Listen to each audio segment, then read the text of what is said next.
Okay, coming the rest of the way through with the just talking steering gear. There's an assembled steering gear. Here I'm starting to get into the disassembled steering gear. So there's the housing off the one end there. There's the pitman arm, and a couple of things to take a note on the pitman arm as we can look in here and you see the pinch bolt coming through.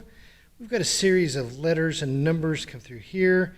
That's where our timing comes into play when we are timing the pitman arm to the sector shaft.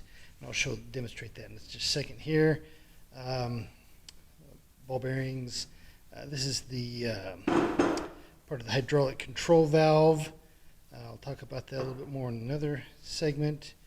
Here we've got the piston in our worm gear. And in there you can hear the recirculating balls as they're coming through. Talk a little bit more on that. And then here is our sector gear and sector shaft. Okay, so I talked about timing marks. Right there's the timing marks on the sector shaft. Would correspond with numbers that we would have here on the drag. Here's our pitman arm. Here's it 0 to 0, so you might line those up to get the position of that pitman arm proper. We've got the gears here that mesh with the gears on our piston. So as this slides back and forth, so as this turns, this is connected into the steering shaft, to the steering wheel. This is what you're turning.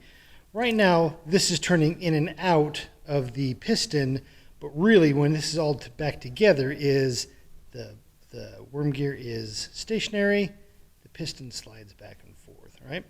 So it's engaged into the sector shaft here. So as that is rotating, sliding back and forth, causing the sector shaft to rotate. Again, sector shaft here is going to be stationary also, causing that to twist back and forth. Pitman arm then swings back and forth too. Some Torrington, some flat Torrington bearings, seals and stuff like that. So that's kind of our disassembled steering gear.